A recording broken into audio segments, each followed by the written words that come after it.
Welcome to the Wired for Success podcast, your show for ambitious, mission-driven entrepreneurs who want to build million-dollar businesses without sacrificing their health, relationships, or happiness, who understand that in order to build their empire, they need a solid foundation, and that the more they are thriving, the more their business is thriving too.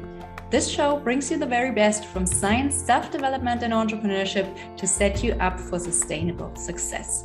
Hi, I'm Claudia Garbutt, the scientist turned mindset and high performance coach for entrepreneurs, and I help you get wired for success. Hey everyone, and welcome back to a brand new episode of the Wired for Success podcast, where we talk about all things science, self-development, and entrepreneurship that help you get to that next level of success in your life and business.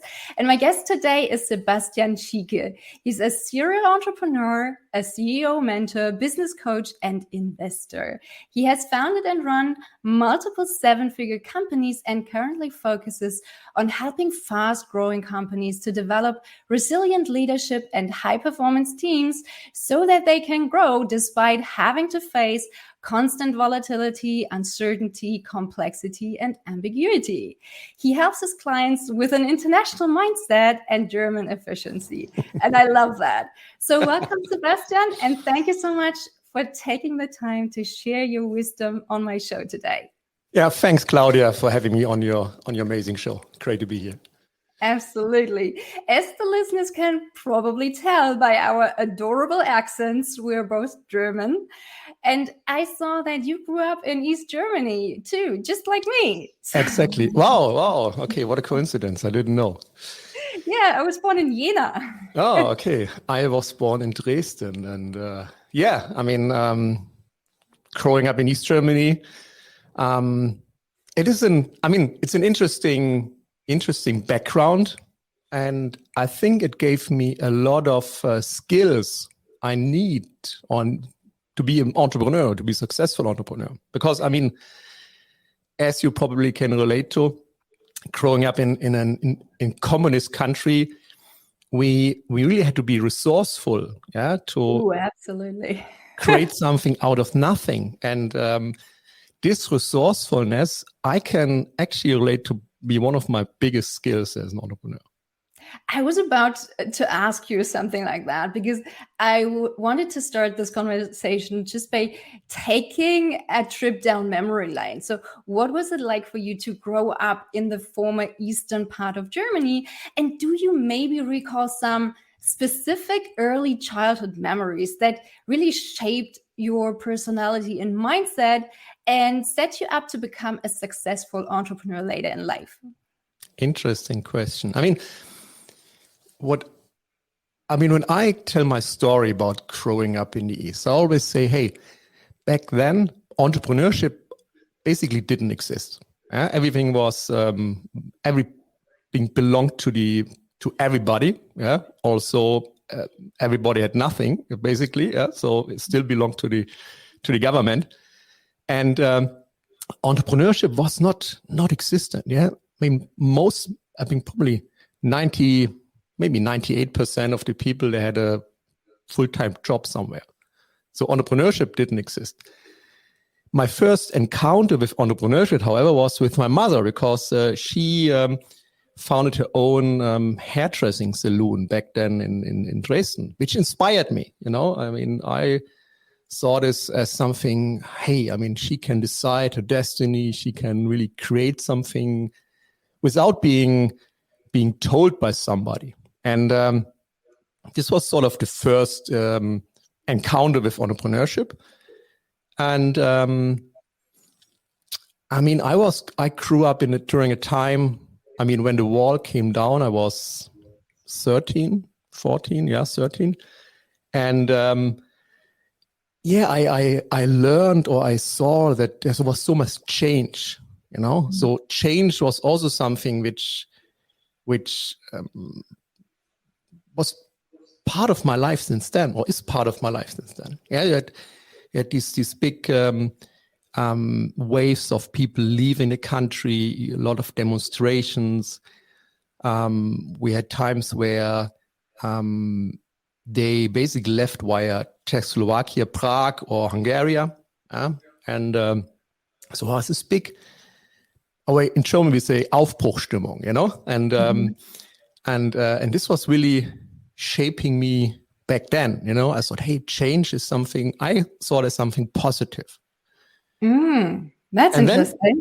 And then we basically moved to the western part of Germany where we had relatives, and they also had an own business. They had a construction business, creating machines or forms for the car industry, and this was my second encounter with entrepreneurship. I mean, their freedom, their capabilities, and of course, I mean, coming from a poor background, also their financial freedom was inspiring me a lot. And this also shaped me in my early, not childhood anymore, but as a teenager back then. It really, sort of put me on a path to entrepreneurship. And I've never been employed. Never had a real job, so to speak. I mean, I remember, I was working I studied, and part of in parallel of my studying, I was basically working as an IT consultant back then. I mean, this was the time of, everyone who could spell IT, could get a high-paid job. I mean, this is the crazy time around 97, 98 until the Y2K. It was really crazy. I was lucky to be at the right time, at the right place. Mm-hmm. Made lots of experience working for various banks as a freelancer, and back then, a friend told me, so, hey, when are you getting your real job? And I said, what do you mean by a real job? I have a real job. I love this, But he was thinking a real job, get a real employment, being part of an organization in a structure, and basically doing what most of the people did by then. And I said, no, it's not me.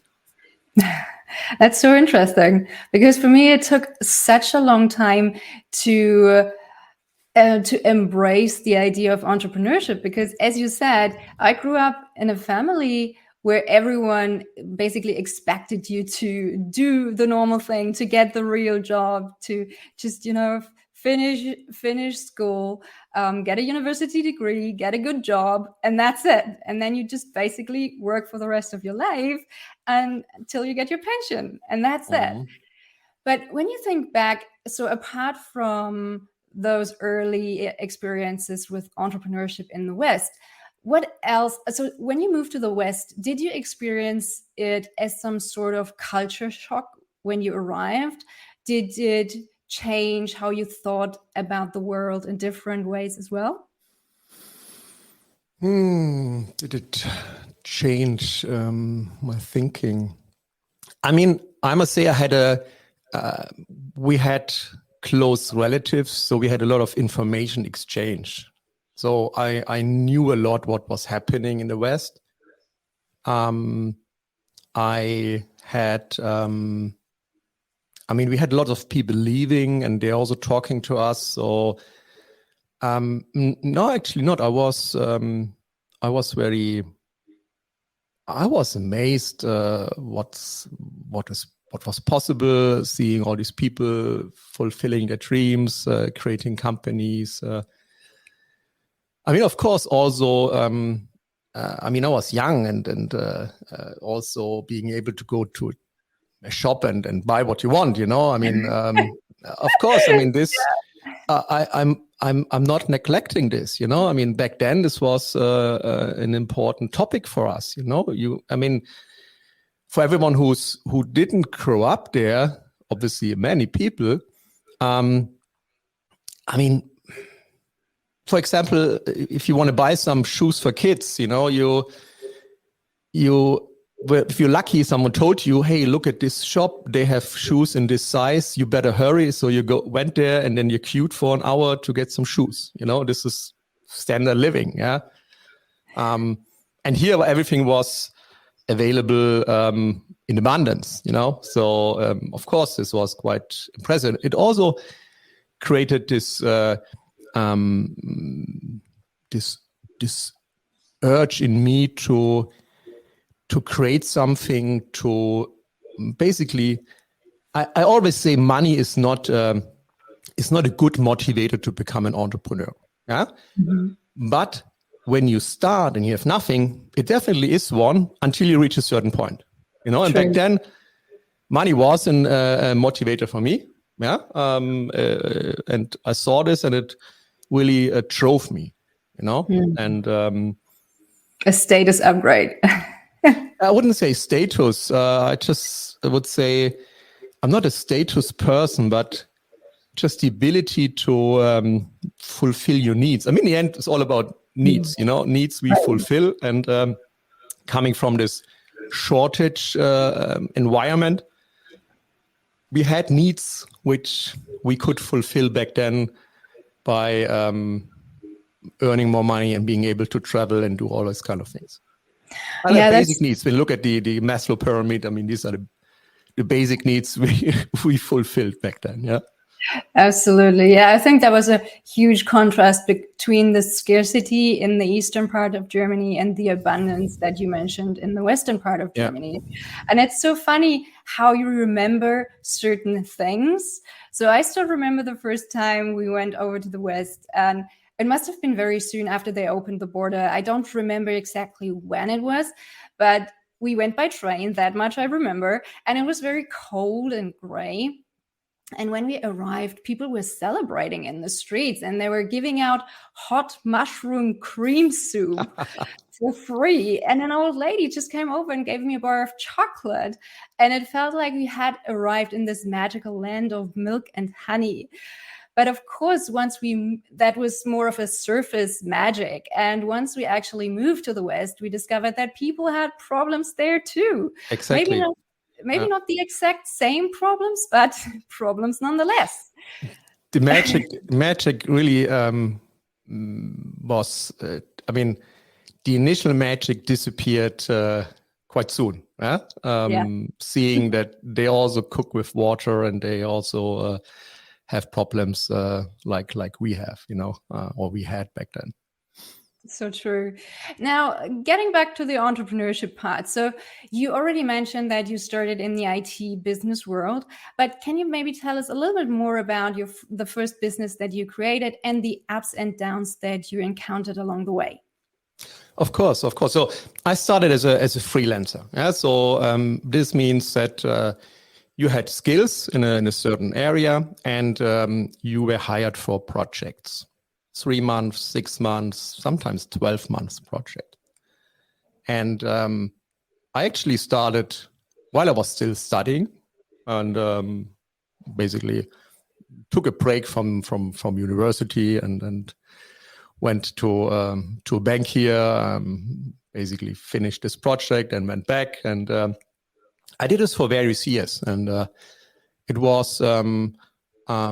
as I said, it was an amazing time. We had there was more work you could handle. You could really choose from different projects.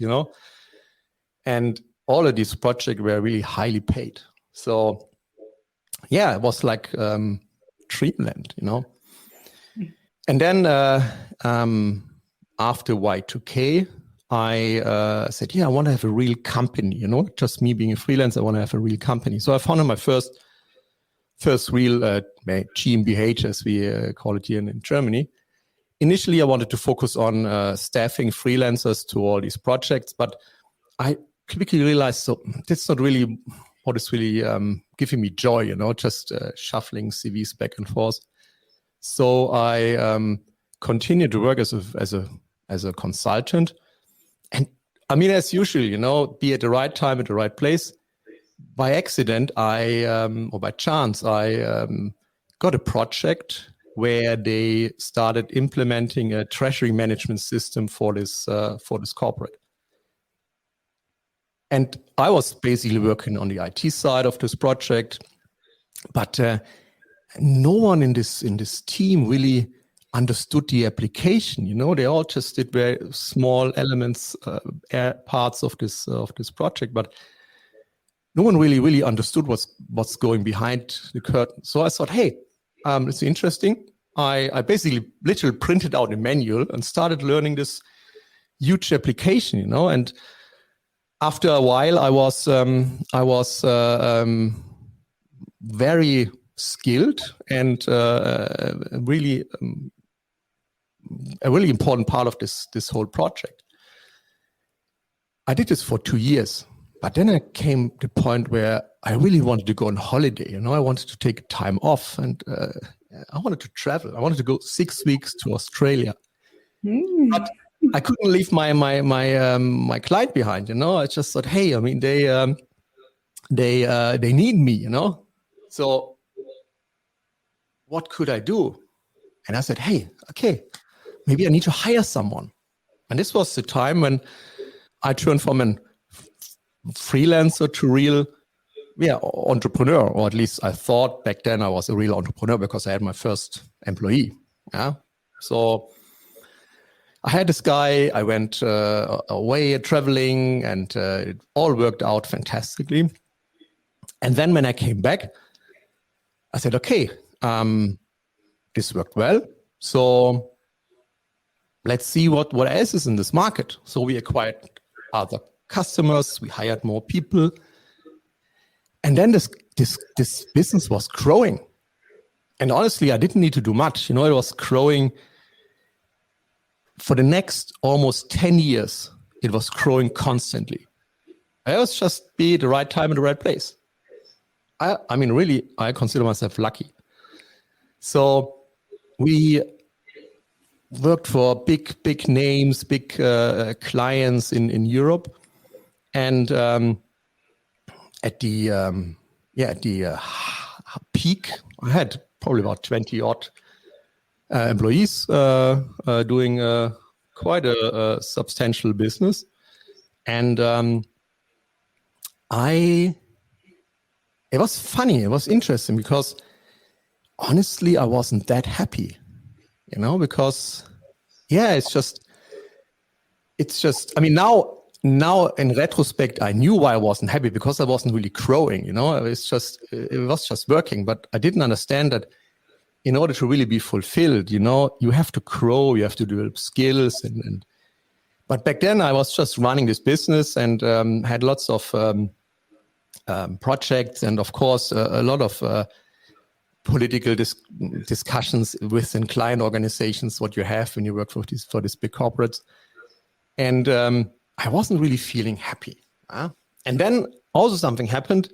The market changed, and suddenly this whole thing turned in the other direction, So I just thought, wow, well, me being not happy, not fulfilled, and then having a failing business, which was quite a challenge. Yeah. But this was the time when I mean, first of all, okay, I went through a lot of, it was a challenging time, I had to restructure the business. I had to let people go. I had to find new revenue streams, and I felt that this really caused a lot of emotional pain, and anger and fear and unhappiness. But the good thing is, and I always look for a positive side, I mean, there's a quote from my mentor, Tony Robbins, saying, life is happening for you, not to you. And this was happening for me because I started a journey of personal development and business development. I traveled the world. I worked with lots of coaches, and I consumed content, personal development content. I was like a junkie, consuming all this stuff. I mean, you probably can relate because you yes. understand the business. And I actually learned that I wasn't a real entrepreneur. You have these 3 roles in a company: expert, manager, entrepreneur. And I was sort of the manager, I was managing, running this business, but I wasn't really looking at it from the outside, and I wasn't really ready for change, I didn't have the skills back then to really deal with this huge shift in my business. So it took me a while, lots of learning, lots of coaching, mentoring, and but then I probably must have learned it, So I restructured this business. It was actually running until this year, so I just retired from this business this year.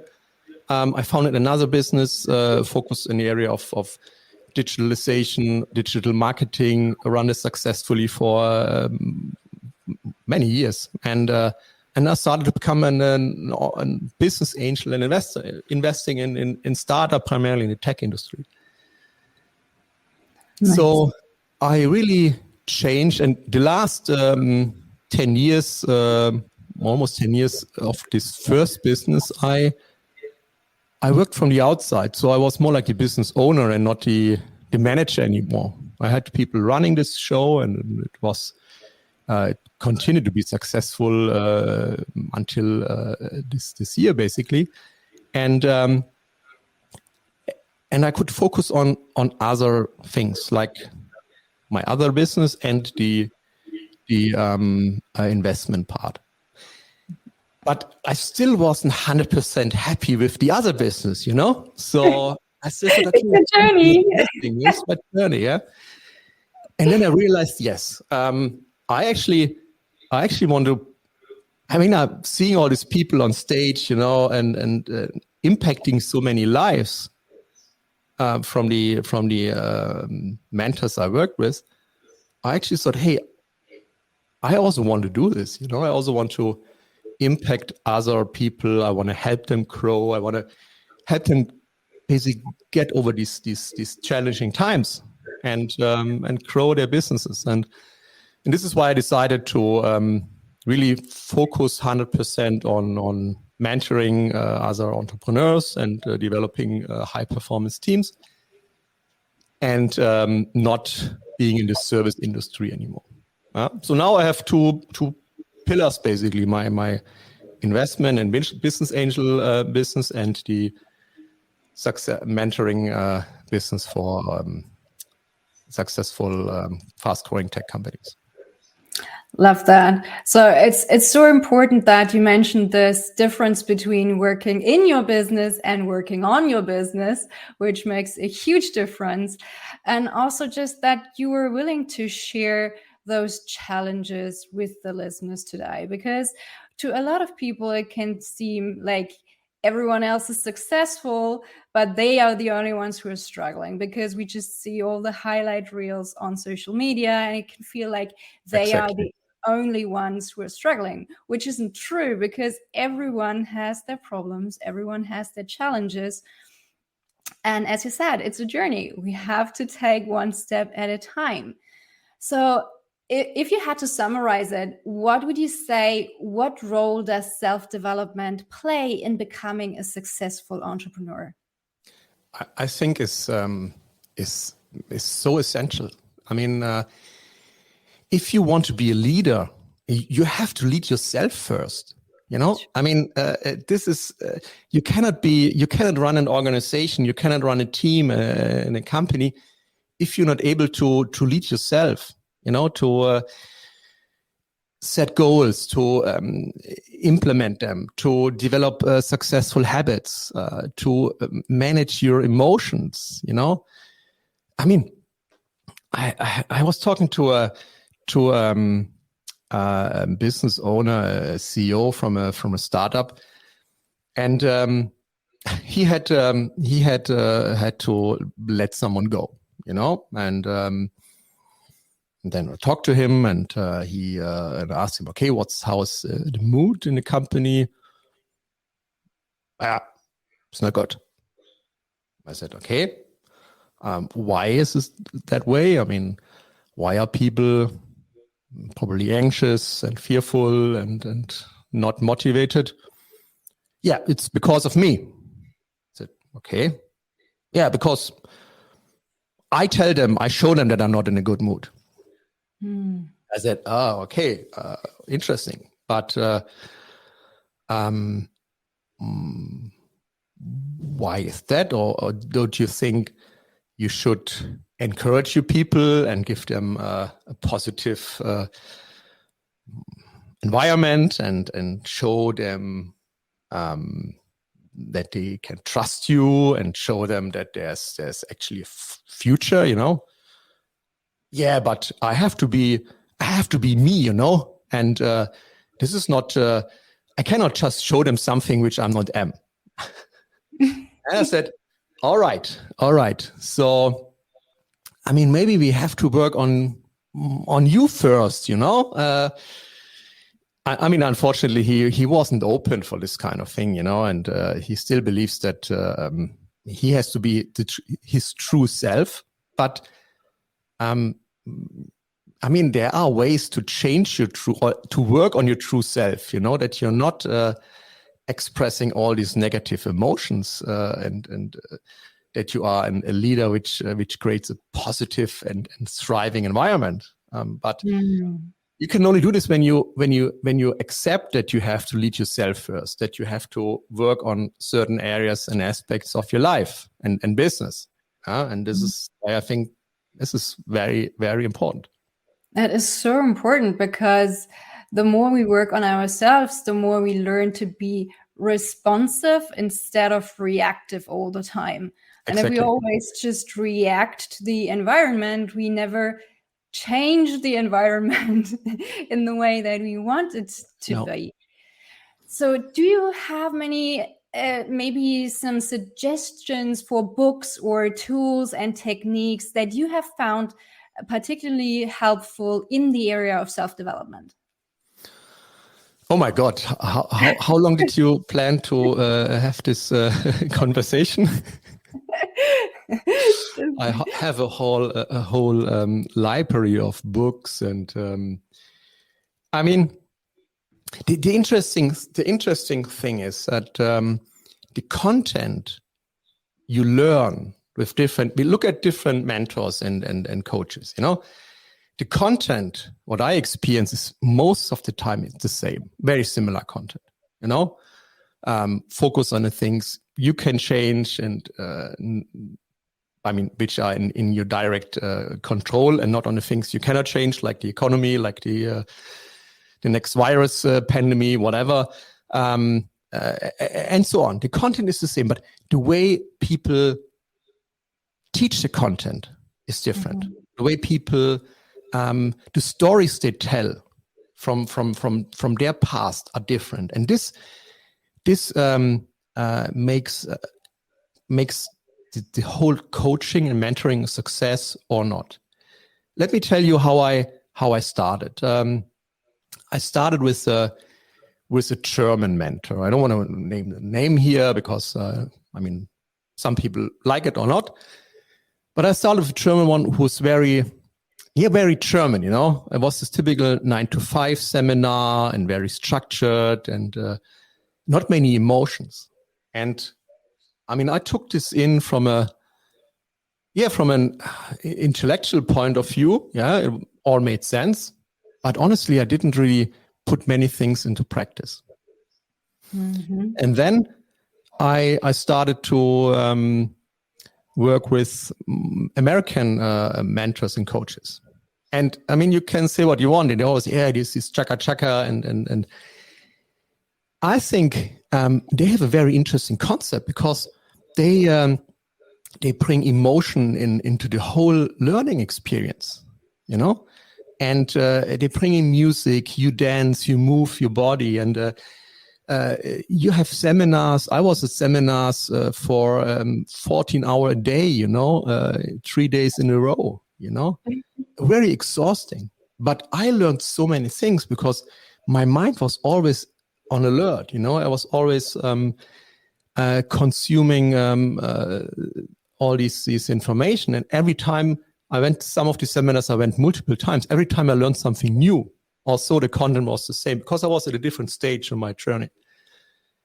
And you have people who are more relate to the structured, formal type of education, I would say. And then you should look for someone who's more in this direction. And you have people who need more action, more emotions, more interaction. And then you should go to someone else. And I think this is the biggest difference. And I mean, I adopted a more energetic approach for our events. And we do a lot of events for entrepreneurs, but also we do team development events. And I don't have a 9-to-5 event. I have long days, or I adopt a model which I learned from people selling online coaching. This challenge model, where you engage with someone an hour a day over the period of 5 days or 7 days, and you build momentum during this period. It's not like that you have people in there for a whole day, and after 3 hours they are tired and can't take on knowledge anymore. No, you break it down in small elements. You make it interactive. You break out sessions with homework, and then people come back the next day, another hour, the next day, and after a week, they're really, really hyped. They are fully engaged, and they're ready for the next step. In terms of these people using this to sell, they usually sell something at the last day or the day before. In our case, we also sell them something, but not in exchange for money. We sell them their own development plan. They develop their own plan over these 5 days. And at the last day, they are ready to implement this. So they really bought this topic. And this is why I think this is so powerful, not only for selling something in return for cash, but also for selling an idea and selling them their own personal development. I like that. And I totally agree on the experience side of things. I always like to create an experience for my clients, because that's where the fundamental changes happen. That's where you can create those quantum leaps, if you want, because exactly. as long as you just take in information, it's purely it activates different parts in your brain, and it doesn't really get to what is often the block that's keeping you from moving forward. It doesn't really change you. You need an experience to change how you feel. And that's what's going to motivate you to take different actions in the future.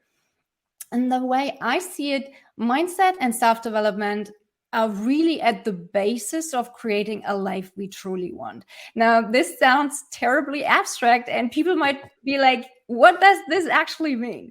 Yeah. So I thought about this recently, and I came up with this analogy that I quite like. So when you think of your life as a game, then you can think of your beliefs as kind of like the rules of that game, and your habits as the strategies that you adopt inside of that game. So basically your mindset and beliefs are the structure and the foundation, but that alone doesn't get you far. So if you know the rules of a game, but you don't actually play, you won't win, right? So you still have to take aligned and inspired action on a consistent basis to get you to your desired end results. So are there any habits that you have adopted over, say, the last couple of years that have totally transformed your life and or your business? Yes, a lot. I mean, one habit is creating a green smoothie in the morning, I mean, I lost probably around 10K of weight. Congratulations. After I started this, probably half a year or a year later. But I still do this to the day, and I have my process of getting my green ingredients every week. And then I have this big power blender, and I put in all this green stuff. And this is something which gives me the energy and the fuel, I even bring some stuff to the office here every day and drink it throughout the day, which is which is which gives it's a physical support. Yeah, and I also adopted a planning method where I sit down initially I want to do this Sunday night, but this doesn't work. I have kids, and you don't find quiet time on the weekend. But on a Monday morning, the first thing is that I plan my week, but not only the business activities, also my personal activities. I have different buckets, and then I say, okay, what should I do on this bucket to work on my goals, which I set on a quarterly basis or review on a quarterly basis. But I think this planning element is very important. I adopted meditation. Every morning I meditate, clear my mind. I try to do this also in the evening, but there I'm not that good because of various things going on. But these small habits, for example, also like deciding what do you let into your mind, especially through the last couple of years where we had all these traumas and crises and so on. It's important to not flood your brain with all this negative news. Yeah. So I have tools on my machines which prevent me from accessing news sites throughout the day. I only allow myself certain blocks where I quickly check what's going on. Because otherwise, you know how it is, quickly look at something and then, you take the next one and you have all these negative emotions coming up, and we talk about high performance, we cannot perform when we are not in the right state. So state management is important. What you focus on. We focus on all the challenges, all the dramas in the world, or you focus on our goals and how we can create value. And these are tactics which or habits I implemented, and there are amazing books. There's a book actually. It's somewhere else. Atomic Habits, something, a book I can recommend, which is amazing. Especially this. Maybe when we implement habits, say, okay, we work out every morning, and then we have mornings where, okay, we don't feel like, or we don't have the time, and so on. So not doing it, you'll break this chain, So you rather should do something for a few minutes to keep this momentum. So even 2 minutes, 3 minutes count. They have an impact. Then not doing it, and then the next day you forgot that you want to do this, and then couple of days and this habit is gone. You lose the momentum. So true. Exactly. Yeah. Thank you so much for sharing. Those are great habits for sure. And I like that you mentioned those mental habits as well, because we also have habits of thought, like specific thinking patterns that we fall back into and that we can control by things like blocking out those news feeds, like you mentioned before, just so that we don't fall into those negative thinking patterns. Now, as I mentioned in the intro, you help your clients grow successful businesses by focusing on two specific things: the resilient leadership and the high performance teams. Can you maybe walk us through your process of optimization? So what can people expect from hiring you? Yeah. When we start with, everything starts with the leader. Yeah, everything starts with the entrepreneur. And sometimes they come to us and say, "Yeah, my team is not performing. My team is not creating the results." And then we say, "Okay, this is important, but let's start with you as a leader." So because we can only expect our teams to perform when we perform. When we have the right leadership skills, we have the right mindset, we create an environment where people can thrive, where we are servant leaders. So we actually start working with primarily with them. We help them to, first of all, understand themselves as a person and as a leader.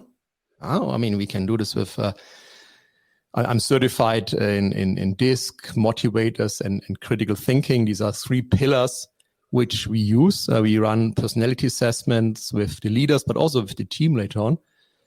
But with this personality assessment, you really understand yourself as a person, You understand, are you more task-focused or more a people-focused person? Are you fast-paced? Are you slow-paced?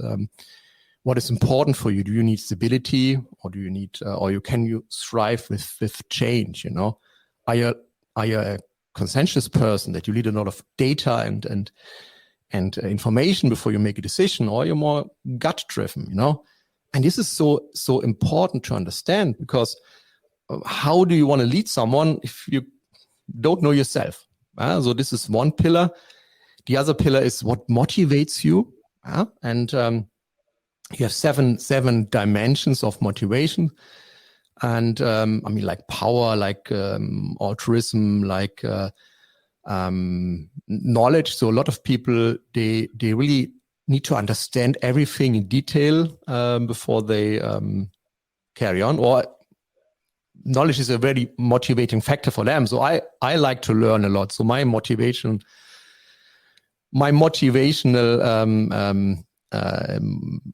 area is very high. Yeah. And knowing what motivates you is also important when you look at, for example, you have a task you're not interested in doing.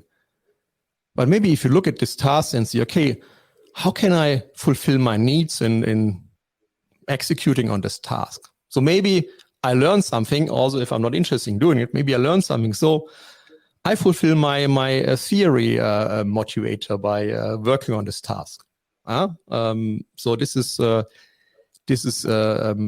helping me and also my clients when they need to focus on something they're not really enjoying to do. And also, which is very as fascinating for me, is understanding your thinking patterns. There's a Hartman value profile you can use, which really gives you an understanding of your values, and also it can uncover certain blind spots you might have in your thinking, which also lead to the decisions you take. So these 3 dimensions is basically the starting point when we work with someone, and then we basically look at their challenges and build a 3-month program, initially a 3-month program to work on these challenges, which often also needs then working with the team. So we run this assessment across the whole team.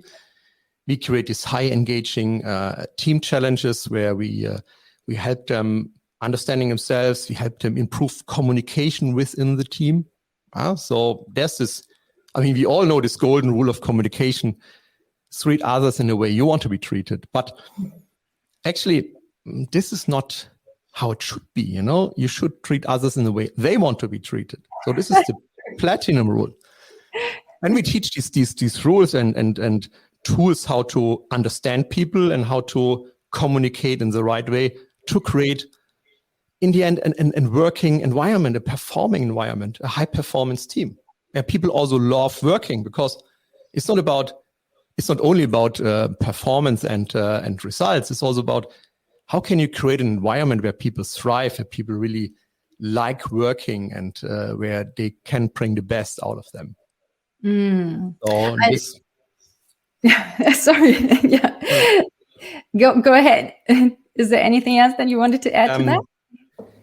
And then we not only, we often, when we find the right candidate within the team, we basically identify them as a change agent, where this person can drive this development further, and they basically help their team then constantly develop, and we work with these change agents and on a regular basis keep them updated and discuss challenges.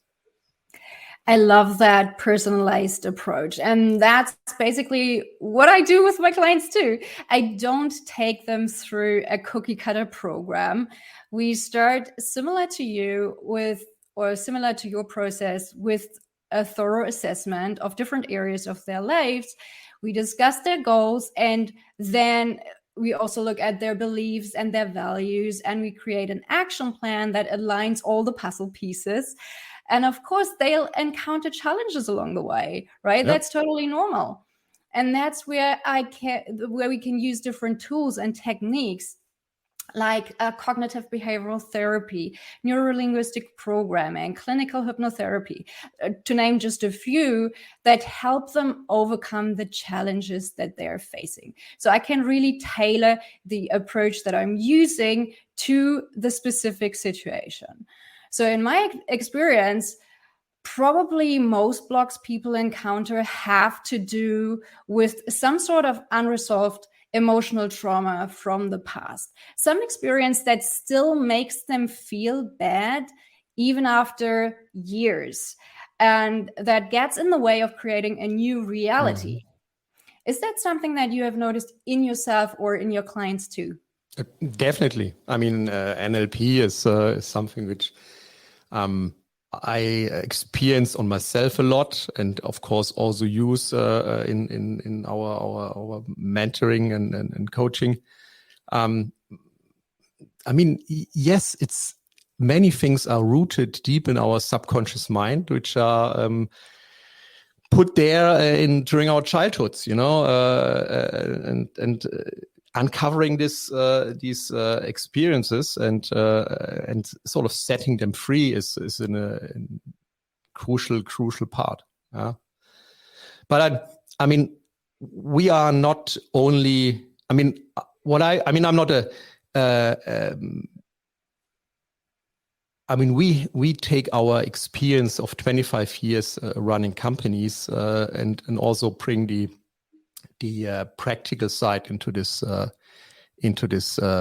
programs. So what marketing challenges people have, sales challenges people have, leadership challenges. This is basically what differentiates us from a pure coach. So I'm often say we are more like mentors. We bring our practical experience into this whole program, which I often missed when I looked in the past. I often missed someone who really could, who done it before, who've been there, who went through these challenges, and this is how we also with the startups we are invested in. They value this a lot. That actually the challenges they go through, they are not so unique because many people went through these challenges before.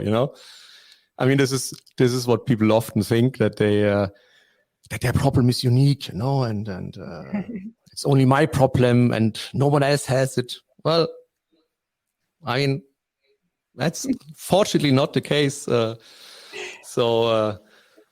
it's I enjoy this a lot. I really thrive and I grow. This is what I was missing in my other ventures in the end.